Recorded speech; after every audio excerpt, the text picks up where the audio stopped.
اپنا بنا لیجئے، سایہ عافیت میں بسا لیجئے۔ جنت میں نہیں جائیں گے کافر لوگ، وہ بھی نیکیاں کرتے ہیں، وہ اچھے کام بھی کرتے ہیں۔ تو سب سے پہلے یہ بات ذہنشین رکھ لیں کہ کفار کے اعمال کا بدلہ نہیں دیا جاتا۔ کافر جنہیں بھی نیک عمل کرتے ہیں ان کو ان کا اجر نہیں ہے، وہ دائرہ اسلام میں داخل ہوں گے، ان کی نیکی انہیں تبھی فائدہ دے گی۔ اس کے اوپر ایک طویل قرآن کریم کی یعنی گفتگو ہے۔ ابو لہب والی جو روایت پیش کی جاتی ہے، یہ صحیح بخاری شریف کے اندر کتاب النکاح کے اندر امام بخاری رحمہ اللہ اس کو روایت کیا ہے۔ اس روایت پر بات کرنے سے پہلے میں آپ تمام لوگوں کو یہ بات بتاتا چلوں کہ کافر جو ہوتے ہیں ان کے کسی عمل کا ان کو اجر نہیں دیا جائے گا۔ یہ بات قرآن کریم کے ایک نہیں درجنوں آیات کریمہ سے ثابت ہے۔ انشاءاللہ میں چند ایک کے یہاں پر حوالہ جات بھی دے دوں گا۔ کافر جو بھی عمل کریں گے ان کو اس کا کوئی بدلہ نہیں دیا جائے گا۔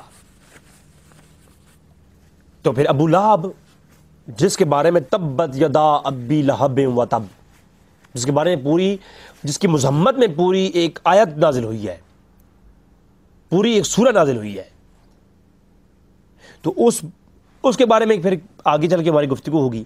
لیکن کتاب النکاح صحیح بخاری کے اندر روایت ہے، وہ جو بطور تانا ہم پیش کرتے ہیں، جی ابو لہب میلاد مناتا تھا، تو یہ تانا پہلے بریلیوں کو دینے سے پہلے امام بخاری کو دینا چاہیے کہ امام بخاری جو قرآن کے بعد پہلی وہ کتاب ہے جس کو تلقی و بالقبول حاصل ہے۔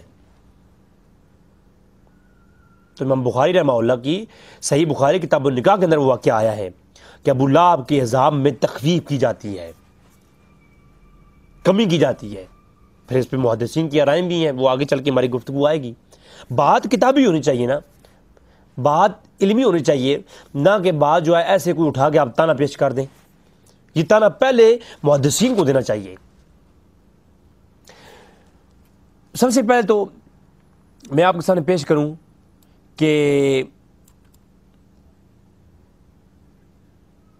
سورہ نور کے اندر آیت نمبر 39،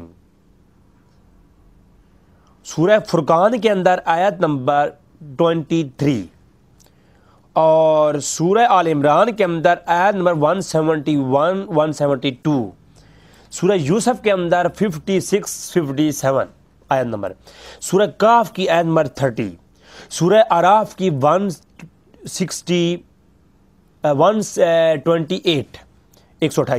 سورہ قصص کی آیت نمبر 73 73، اور دیگر قرآن کریم کی بشمار ایسی آیات ہیں جن میں جو ہے یہ بات واضح ہے کہ نیکوکار جو ایمان والے ہیں ان کے اعمال ضائع نہیں کیے جاتے، اور جو کافر ہیں ان کو ان کا اچھے اعمال کا بھی بدلہ نہیں دیا جاتا۔ الذین کفروا اعمالهم کسراب، سورہ نور کے اندر فرمایا کہ وہ جب اپنے اعمال، وہ کفار جب اپنے اعمال کو دیکھیں گے، جن لوگ کافر ہیں، تو وہ چٹیل میدان کے جو سیراب ہوتا ہے اس کی طرف پائیں گے، وہ اس کو پیاسا دیکھ کر کے بھاگے، اور جب وہ قریب پہنچے تو وہ دیکھے تو وہ تو پانی نہیں ہو، دور سے وہ پانی لگ رہا ہو۔ تو جو کفار کے اعمال ہیں وہ دور سے پیارے لگ رہے ہوتی ہیں، لیکن جب آپ قریب جائیں گے تو معلوم ہوگا کہ وہ کفار کے جو اعمال ہیں وہ بالکل کسی کام کی نہیں ہیں۔ تو لہٰذا کافروں کے کتنے ہی اچھے اعمال ہوں ان کو اللہ کے ہاں کوئی اجر نہیں ہے، چونکہ وہ ایمان نہیں لائے۔ تو ایمان لانے والوں کے لیے آخرت میں جگہ ہے، اور آخرت میں ان کے لیے انعام ہے۔ پھر جو ہے میں نے آپ کو بشمار آیات میں بتا دی ہیں، آپ خود اس کے اوپر جا کے چیک کر سکتے ہیں کہ کافروں کے اعمال کا بدلہ نہیں ہے۔ پھر اس بدبخت کے اعمال جس کے بارے میں اللہ فرماتا ہے تبت یدا ابی لہب و تب، اتنا بدبختی کو کافر ہوگا جس کافر کو قرآن نے اسپیشل کوڈ کیا ہے۔ اب یہاں تک یہ گفتگو ہے قرآن کے اس اسلوب کی کہ قرآن کے اندر یہ بات واضح دو ٹوک ہے کہ کافروں کو اعمال کا بدلہ نہیں دیا جاتا، اور ابو لہب جیسے کافر کو کسی عمل کا بدلہ دیا ہی نہیں جائے گا، وہ اتنا بدبخت ہے، اس کے ہاتھ ٹوٹتے ہیں، جڑتے ہیں، جہنم کے اندر اسی عذاب کے اندر مبتلا ہے۔ بخاری کے اندر ام حبیبہ بیان کرتی ہیں کہ جب ابو لہب مر گیا تو کسی عزیز نے خواب میں دیکھا، وہ عزیز حضرت عباس ہیں، تو دیگر کتب سے روایت سے ملتا ہے، تو انہوں نے دیکھا کہ ابو لہب سے پوچھا خواب کے اندر تمہارے ساتھ کیا معاملہ ہے، تو کہتا ہے حالات بہت بری ہیں، جہنم میں ہوں، لیکن ہر سوار کے دن مجھے 2 انگلیوں سے کے درمیان سے یا 2 انگلیوں سے پانی سراب کیا جاتا ہے، پانی دیا جاتا ہے، کچھ پلایا جاتا ہے۔ اب جب یہ پوچھا کیوں، تو فرمایا کہ اس لیے کہ میں نے محمد رسول اللہ صلی اللہ علیہ وسلم کے پیدا ہونے کے دن اس خوشی میں میں نے اپنی غلامہ کو آزاد کیا تھا اور اس انگلی سے اشارہ کیا تھا کہ جاؤ بس تم آزاد ہو۔ تو اپنی جب غلام صہیبہ کو میں نے آزاد کیا تو اس لونڈی کو آزاد کرنے کی بدولت مجھے جہنم کے اندر میرے عذاب میں کمی کی جاتی ہے اور مجھے یہ تھوڑا سراب کیا جاتا ہے۔ اب یہ کافر ہے اور اس کو اجر مل رہا ہے، صحیح بخاری کی روایت ہے۔ سب سے پہلی بات، یہ واقعہ اتنا من گھڑت تھا تو اس کو امام بخاری نے روایت کیوں کیا؟ امام بخاری کا دعویٰ کیا ہے اس کتاب کے بارے میں، اور صحیح بخاری کے بارے میں اہل سنت کا دعویٰ کیا ہے؟ اگر اتنا ہی یہ فضول بات تھی تو امام بخاری نے اس کو روایت ہی کیوں کیا؟ امام بخاری کا روایت کرنا اور ام حبیبہ کا اس کو بیان کرنا، ابن عباس کا اس خواب کو آگے بیان کرنا، اس بات کی دلیل ہے کہ یہ اتنا یقین کامل تھا کہ اس خواب کے اندر کچھ حقیقت ہے۔ اور اگر اتنا یہ فضول تھا تو امام بخاری اس کو لاتے کیوں اپنے اور پھر رضاعت کے بیان میں بطور دلیل جو ہے امام بخاری باب باندھ کر سلاتے ہیں ترجمہ الباب کے تحت، اور جب محدث ترجمہ الباب کے تحت حدیث لاتا ہے تو اس کے بارے میں تمہاری آلریڈی گفتگو علوم حدیث کے عنوان سے آ چکی ہے۔ تو امام بخاری رحمہ اللہ نے اس واقعے کو بیان کیا۔ اب یہ واقعہ اور کن کن کتب میں ہے ذرا یہ پہلے بتا دوں، پھر باقی بعد میں آتے ہیں۔ یہ واقعہ جناب سب سے پہلے امام بخاری کی صحیح بخاری کے اندر، مصنف عبدالرزاق کے اندر امام بخاری کے استاذ ہیں، ایک مقام پہ نہیں دو مقام پہ اس مصنف ابن عبدالرزاق کے اندر موجود ہے۔ علامہ مظہوری نے السنہ کے اندر، یہ بڑے امام گزرے ہیں۔ علامہ محدث المروزی نے السنہ کے اندر، امام بیہقی نے سنن الکبریٰ کے اندر، شعب الایمان کے اندر اور دلائل النبوہ کے اندر، 3 کتابوں کے اندر امام بیہقی نے اس کو روایت کیا۔ طبقات الکبریٰ کے اندر امام ابن سعد نے، ابی دنیا نے کتاب المنامات کے اندر، اور لکھا کہ ھذا اسناد حسن، اس کے اندر حضرت عباس کا نام بھی لکھا ہے کہ خواب دیکھنے والے کون تھے، اور ساتھ میں سند کا اوپر حکم بھی لگایا ہے۔ علامہ بغوی نے شرح سنہ کے اندر، اور محمد بن عبد الوہاب نجدی نے اپنی کتاب مختصر سیرت رسول کے اندر، ابن جوزی نے الصفا والصفا کے اندر، علامہ سہیلی نے الروض ذوالعائف کے اندر، جو سیرت نبویہ کے اوپر ابن حشام، سیرت ابن حشام کے نام سے جو ان کی کتاب ہے سیرت نبوی کی نبویہ جو، تو علامہ سہیلی نے سیرت نبویہ کے اندر، علامہ ذیلی نے نصب الراء کے اندر، ابن حساکر نے تاریخ دمشق کے اندر، ابن کثیر نے البدایہ والنہایہ کے اندر، اسکلانی نے فتح باری کے اندر، عینی نے عمدۃ القاری کے اندر، شیبانی نے ہدایت الانوار کے اندر، اور العامری نے شرح بہجۃ المعافل کے اندر، اور انور شاہ کشمیری نے فتح باری اور دیگر ائمہ دیوبند غیر مقلدین گننا شروع کر دوں تو ایک تفصیل جو ہے وہ ایک بحث ہے۔ تو یہ ایک واقعہ اس تسلسل میں یعنی روایت کیا گیا ہے۔ اب جو ہے اس روایت کو اوپر جو پہلا غیر مقلدین بھائیوں نے اعتراض کیا وہ یہ کیا کہ یہ روایت مرسل ہے۔ پہلی بات ہے یہ روایت مرسل ہے تو بخاری کے اندر ہے، اور اس تمام محققین اور علماء نے اس کو صحیح کے ساتھ بیان کیا ہے، صحیح کے ساتھ بیان کیا ہے۔ تو روایت مرسل ہے تو روایت صحیح ہے۔ اب روایت مرسل کے اوپر میرا 1 گھنٹے کا کلپ بھی موجود ہے، اور میری ویب سائٹ کے اوپر ایک پورا کتابچہ موجود ہے۔ اہل سنت کے ہاں روایت مرسل اگر ثقہ راوی سے ہو اور ثقہ راوی اسی کا راوی سے ہی بیان کرے تو روایت مرسل حجت ہوتی ہے اہل سنت کے یہاں.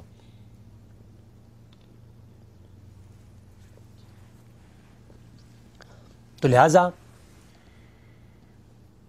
مرسل روایت جو ہے نا اس کے اوپر ہماری گفتگو آلریڈی گھنٹے کی موجود ہے. لنکس نیچے دے دوں گا, آپ لوگ ڈسکرپشن سے لنک اٹھا کر کے دیکھ سکتے ہیں. اب مرسل روایت کے اوپر تو یہ اعتراض تو بنتا ہی نہیں ہے. اب شروع کی طرف چلتے ہیں. اس روایت جو شرح لکھی ہیں ہم نے, اس میں سے حافظ ابن حجر اسقلانی رحمہ اللہ فتح باری کے اندر لکھتے ہیں کہ علامہ سہیلی نے اس کو ذکر کیا ہے کہ جو ابو اللہ کو خواب میں دیکھنے والا شخص ہیں وہ ان کے اپنے بھائی حضرت عباس ہیں. تو حضرت عباس نے خواب میں دیکھا کہ ابو اللہ مر گیا, تو اس کو اس بات پہ اجر ملا کہ اس نے حضور کی پیدائش کی خوشی میں اپنی غلامہ ثویبہ کو آزاد کیا تھا. اب اس بات پہ آ کر کے ابن حجر اور دیگر ائمہ یہ فتویٰ دیتے ہیں کہ کافروں کو ان کے اعمال کا بدلہ نہیں ملتا, لیکن جب کافر اللہ کے رسول کے لیے کوئی عمل کرے تو اللہ اس پر بھی اجر دیتا ہے. کافروں کو, اب یہاں پر میں ایک اور عرض کرنا چاہوں گا, کچھ لوگ اجبر کی چھوڑیں اس کو انشاءاللہ اگلے کلیم میں آئے گی بات. اچھا, تو کافروں کو ان کے اعمال کا بدلہ نہیں, لیکن جب کافر اللہ کے رسول کے لیے عمل کرے تو اللہ اس عمل کو بھی ضائع نہیں کرتا. اللہ کے رسول کے لیے کیا گیا عمل کافر کا بھی ضائع نہیں ہوتا. یہ میں فتح باری شرح بخاری پیش کر رہا ہوں کہ وہ شخص کون تھے جنہوں نے خواب میں دیکھا؟ حضرت عباس. لوگ کہتے ہیں بھائی خواب کی بات ہے, ہمیں خواب سے لین دین نہیں ہے, ہمیں خواب کی بات سے ہم استدلال نہیں کر رہے, ہم استدلال کر رہے ہیں امام بخاری کی روایت کرنے سے اور حضرت عباس کے بیان کرنے سے. اگر یہ اتنا من گھڑت چیز تھی تو حضرت عباس نے بیان کیوں کی, اور اتنی یہ بیکار چیز تھی تو اس کو حضرت امام بخاری نے روایت ہی کیوں کیا اپنے صحیح کے اندر, اور کتابیں امام بخاری کی ہیں ان کے اندر ہی روایت کرتے تھے, اتنا یہ بیکار چیز تھی. تو پھر یہاں پر آ کے امام ابن حجر اسقلانی نے فتویٰ دیا, فرمایا یاد رکھو یہ عمل صرف اور صرف اللہ کے رسول کے ساتھ خاص ہے, کہ کافروں کا عمل کا کوئی بدلہ نہیں ہے سوائے اس کے کہ وہ اللہ کے رسول کے ساتھ خاص ہے. اللہ کے رسول کے ساتھ کافر بھی بھلائی کرے گا تو اللہ اس کا بدلہ دیتا ہے. اللہ کے رسول کے ساتھ کیا گیا عمل اور اس کے کیا گیا تعاون کافر کا بھی ضائع نہیں کرتا. تو پھر اس شخص کی شان کیا ہوگی جو اللہ کے رسول کی محبت میں اور اللہ کے رسول کے ساتھ محبت میں اگر کوئی عمل کرتا ہے. تو پھر آپ خود سوچ لیں مسلمانوں, تم خود خوش قسمت ہو. اللہ اگر کافروں کو بھی بدلہ دیتا ہے نبی کے ساتھ کی گئی بھلائی کا, تو پھر مسلمانوں کی شان کیا ہوگی؟ یہ تو شان ہے مسلمان کی. تو سب سے پہلے یہ چیز آپ کے سامنے میں نے پیش کی. پھر تحفۃ المودود باحکام المولود, ابن قیم جوزیہ. ابن قیم کون ہے آپ کو خود پتہ ہے, انہوں نے میلاد کے جواز یا عدم جواز کے اوپر تحقیق مسئلہ میلاد کے اوپر گفتگو کرتے ہوئے یہ پورا رسالہ لکھا ہے. جی میلاد نیا ہے, جی میلاد نیا ہے, جی میلاد کا پہلے کہیں ذکر نہیں تھا. ابن جوزی گزری کب ہیں؟ یہ حافظ ابن جوزی 754 ہجری میں گزرے, یہ 751 ہجری میں گزرے ہیں. تو 751 ہجری میں ابن قیم جوزیہ گزرے, انہوں نے میلاد کے عنوان پر کتاب لکھی ہے جی, میلاد کے اوپر کتاب لکھی گئے ابن جوزی, انہوں نے اس کو اسی روایت کو وہاں پر لکھا ہے.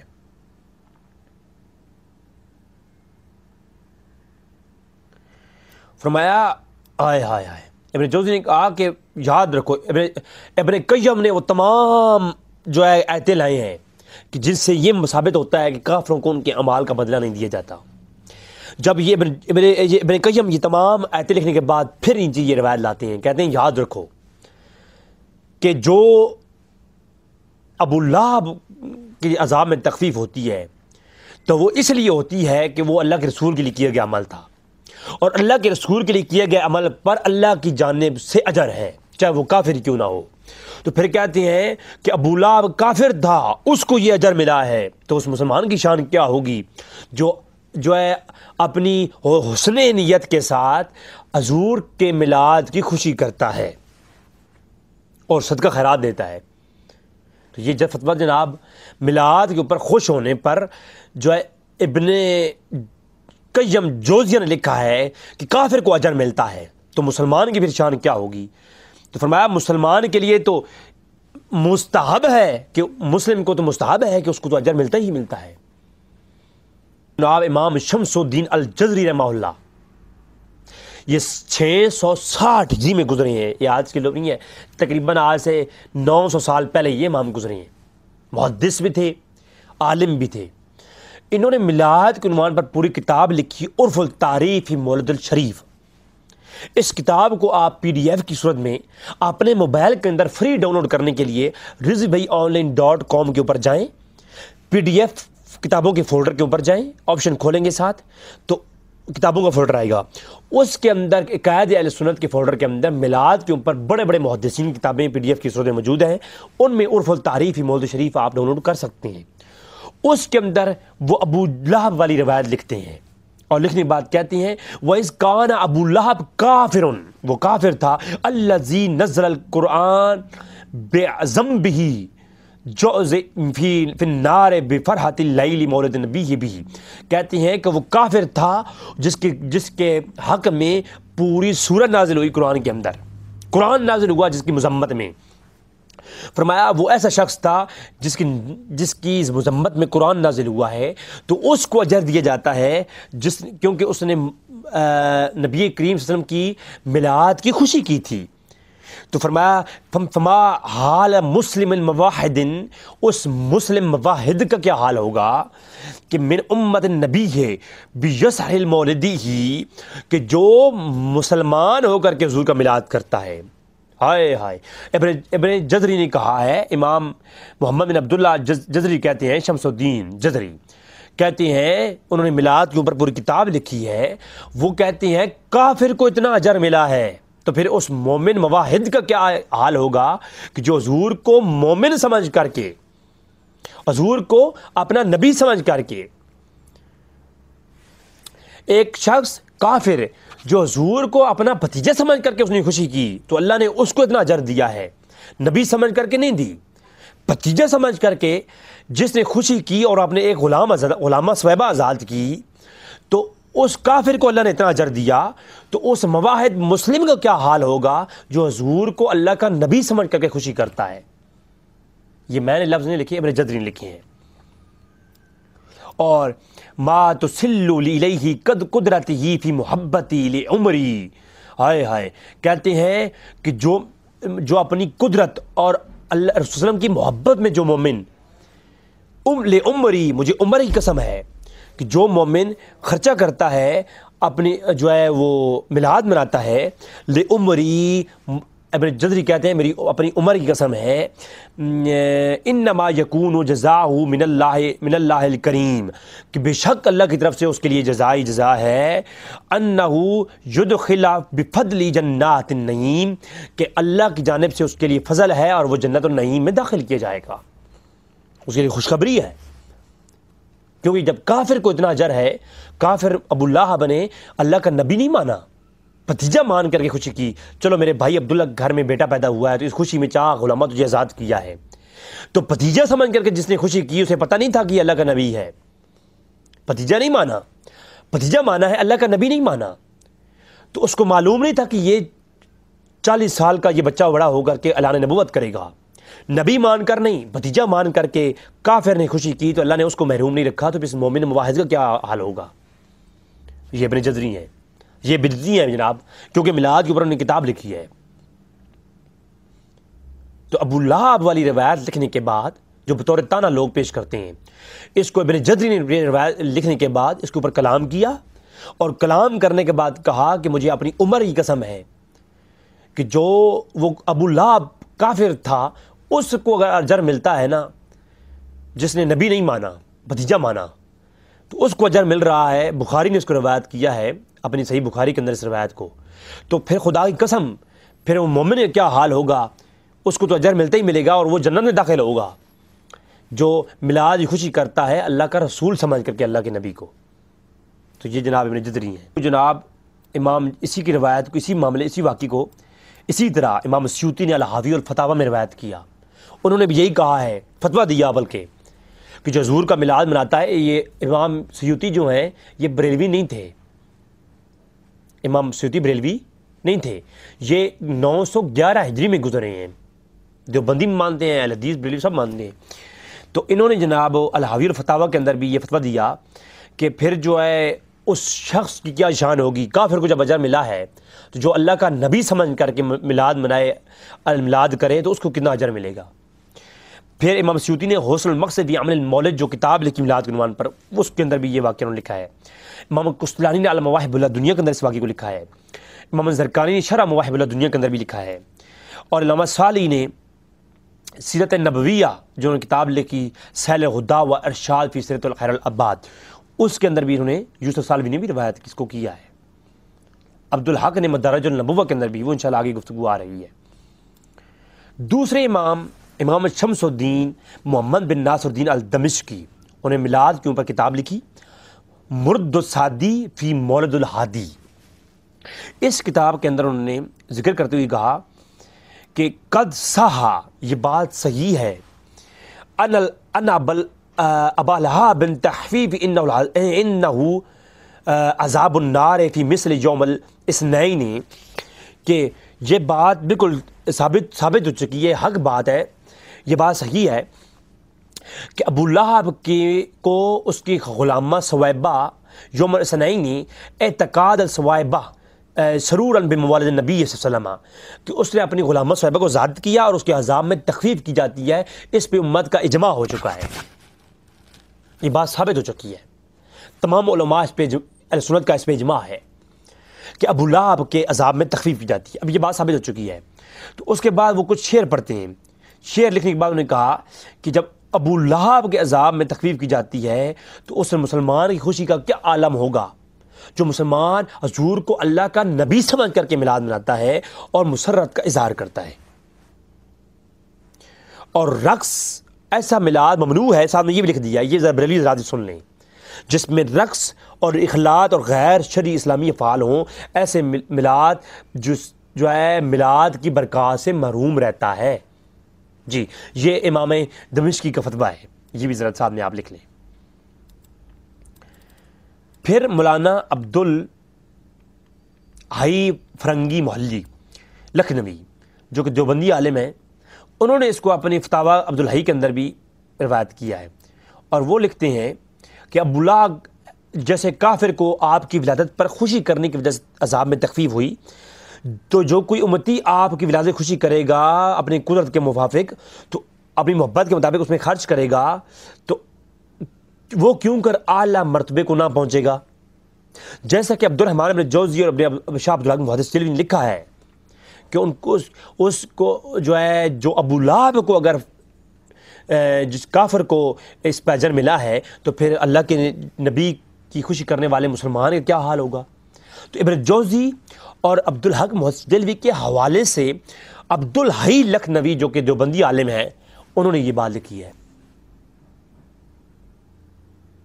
تو آپ خود مجھے بتائیں, یہ ابو لہب والی جو روایت بطور تانا پیش کی جاتی ہے, یہ تو خود احمد نے بیان کی ہے اور بڑے بڑے علماء نے بیان کی ہے.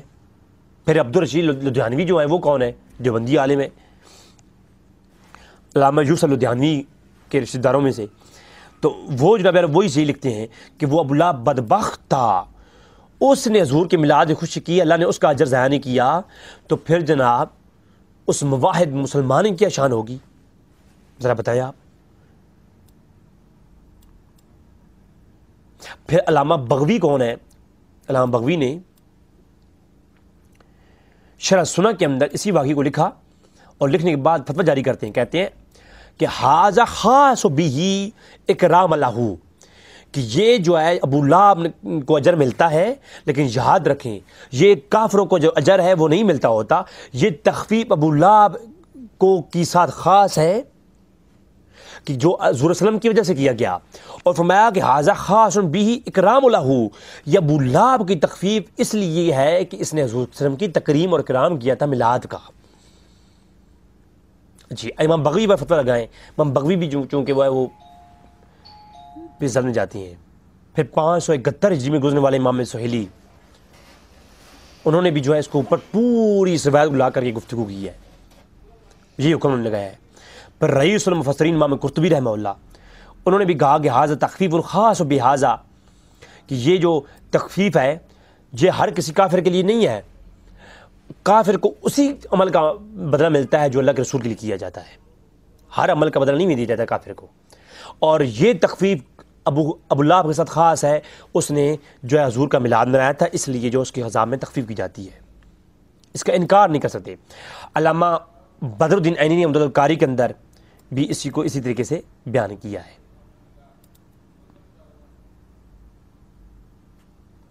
تو ناظرین، یہ واقعہ کوئی من گھڑت نہیں ہے، اس کو امام بخاری نے، امام بغوی نے، مصنف عبدالرزاق کے اندر امام رزاق نے، علامہ مروزی نے السنہ کے اندر، امام بہقی نے اپنی 3 کتابوں کے اندر، اور امام ابن کثیر نے، امام ابن سعد نے، امام ابن جوزی نے، امام ابن سہیلی نے، امام ابن عساکر نے اور دیگر ائمہ نے یعنی ترتیب کے ساتھ اس کو بیان کیا ہے، لہذا یہ دلیل اس کا کوئی انکار نہیں کر سکتا۔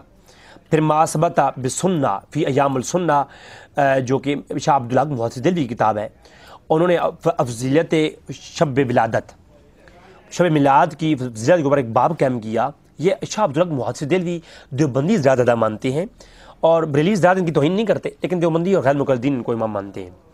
تو انہوں نے یہ بات قائم کیا، کہا کہ حضور کی ولادت والی جو رات ہے وہ تمام راتوں سے افضل ہے، شب قدر سے بھی افضل ہے۔ اور پھر اس کے اوپر یہ بات لکھی کہ ابو لہب مر گیا تو اس کو کسی نے خواب میں دیکھا، ابن عباس نے خواب میں دیکھا، عباس نے خواب میں دیکھا، تو اور ابن جوزی نے اس کو لکھا ہے اور دیگر ائمہ نے لکھا ہے کہ اس کے عذاب میں تخفیف کی جاتی ہے۔ جب کافر کے عذاب میں تخفیف کی جاتی ہے تو جب مسلمان میلاد منائے گا تو اس کی نشان ہوگی۔ یہ شاہ عبدالحق محدث دہلوی کا فتویٰ ہے۔ یہ جاہل حضرات ان کا ایک ہی حل ہے، پشاوری لتر ہونا، بندہ ایسے مولویوں کی اچھی چترول کیا کرے، چترول شریف کیا کرے۔ جی تو جی جناب عبدالحق محدث دہلوی کا یہ موقف۔ پھر شاہ ولی اللہ محدث دہلوی کے ترجمے کے ساتھ، جو کہ شاہ مولانا عبدالحلیم ان کا ترجمہ ہے، اور صحیح بخاری کا شرح اور فتح باری شرح بخاری کی جو اردو میں مزید شرح کی گئی ہے، تو فتح باری شرح بخاری کی جو توفیق الباری کے نام سے شرح ہے دیوبندی حضرات کی، انہوں نے بھی جو ہے جناب یہ واقعہ سارا وہاں میں نقل کیا اور اس کے اوپر وہ فتویٰ جاری کیا کہ اس کے عذاب میں تخفیف کی جاتی ہے کیونکہ اس نے میلاد کی خوشی کی تھی۔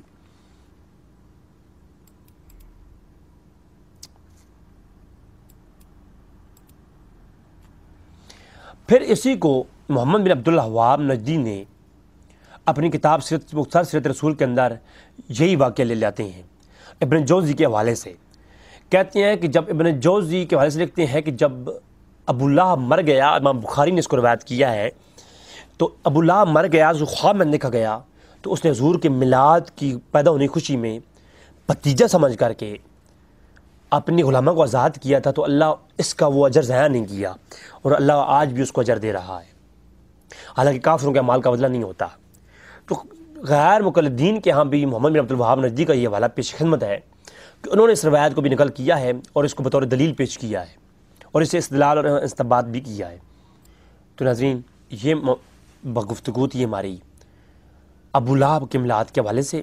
میں نے کوشش کی ہے کہ جو کتابوں کے اندر وہ بات ہے وہ بتائیے، کسی بریلوی کا حوالہ نہیں دیا، کسی دیوبندی یا کسی مسلک کی طرف داری کیے بغیر۔ آپ کو بتایا ہے کہ میلاد ایک کافر نے جب منایا، حضور کے پیدا ہونے کی خوشی کی، تو اللہ نے اسے محروم نہیں رکھا، تو جب مسلمان ایک موحد میلاد منائے گا تو اس کی شان پھر کیا ہوگی۔ اللہ تبارک و تعالیٰ سے دعا ہے کہ رب تعالیٰ ہمیں حق جانے کی توفیق عطا فرمائے۔ وما علینا الا البلاغ المبین۔